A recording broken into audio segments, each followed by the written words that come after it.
Lying is the most corrosive part of a relationship, no matter if it's between two people or 330 million. Once you tell a lie and the person you're lying to discovers it's a lie, how is that person to ever completely trust you again? No, seriously. So we told Molly, as she's been growing up, always tell us the truth, no matter what it is. And we will respect you, protect you, defend you, excuse you, forgive you, whatever it takes.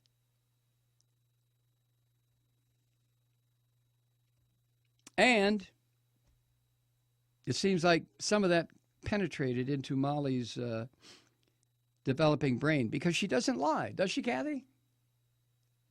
She doesn't lie. She's forgetful, but she doesn't lie. Trump is a liar. So to you people who voted for him, how do you handle this? I mean, how do you know that he's not lying to you? He lied to you about so much shit during the campaign. You're aware of that, right? You're aware that, but what are you going to do about it now?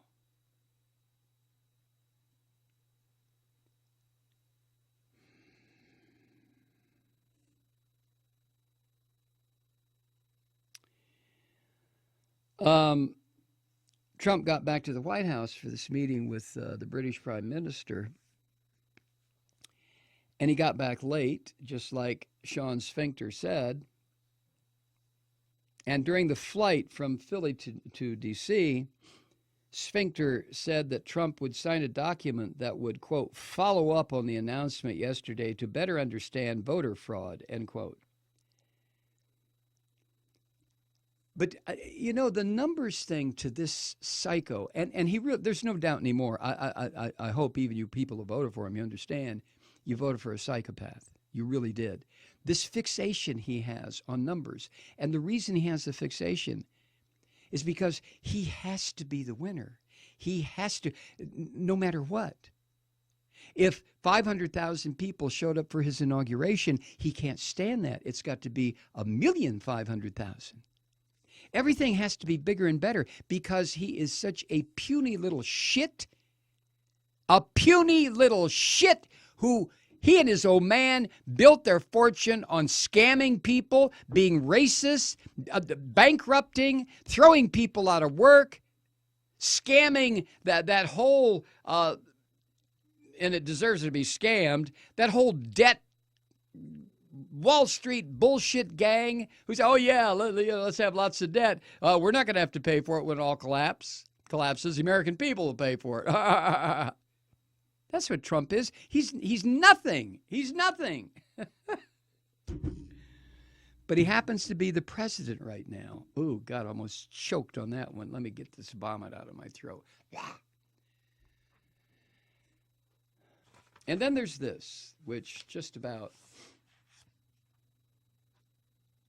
totally freaked me out because I'm going to use terms I don't like to use. The President of the United States, Donald Trump, prevailed upon an agency of the United States government to lie.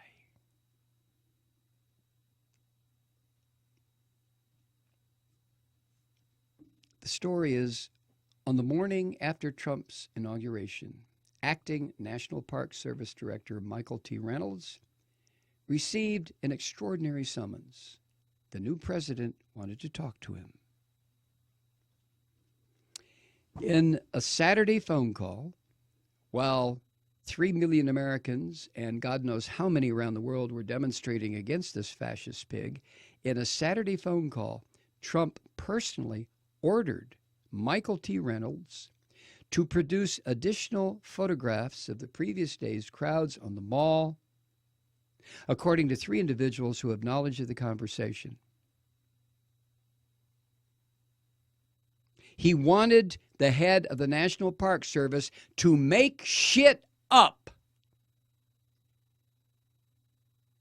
It didn't make any difference how many aerial photographs. Didn't make any difference how many side-by-side comparisons. Trump couldn't stand it. Couldn't stand it. Oh my God, there are more bitches in the street than people that came to honor me? No. Yes. A lot of nasty women out there, Donald.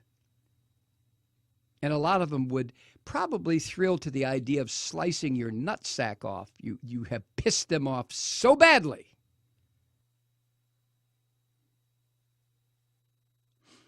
Now, that's the same day that Trump went out to, the same day that Trump had this filthy conversation with the head of the National Park Service, this goddamn liar. Same day that he made an appearance at CIA headquarters to deliver a blistering attack on the media after he stood there again for 2-3 minutes talking about how he really kicked ass. He won. Largest this in history. Oh, God. They didn't think Trump was going to win, but Trump won. Hey, how are you? How you doing? Nice to see you. Nice. I won.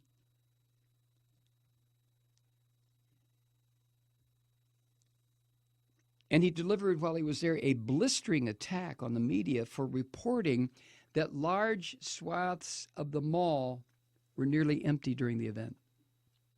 Yeah, those goddamn aerial photographers, they must all be liberal pricks who went up there and took pictures of enormous crowds and then photoshopped it, right? And then who was the guy, the Brit, who was actually riding in the inaugural parade in one of those limos? And he had his video camera, not his phone, his video camera with, and he wanted to take videos of the enormous crowds along Pennsylvania Avenue. And if you look at, where did I see the video? Rachel Maddow's program, or Lawrence O'Donnell's.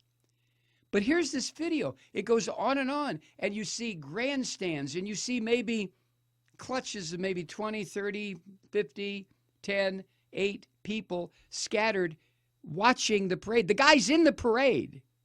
This is not video taken a day before or 10 hours before or a day after. He's in the parade taking these videos. And when I saw it, I just thought, what the hell? Nobody. Now, it wasn't nobody. There were probably 300,000-400,000 people there. Maybe 500,000. So what? So this. The only people that showed up for that were either people who were very curious or people who couldn't believe that this country had gone fascist, or the suckers who had voted for him.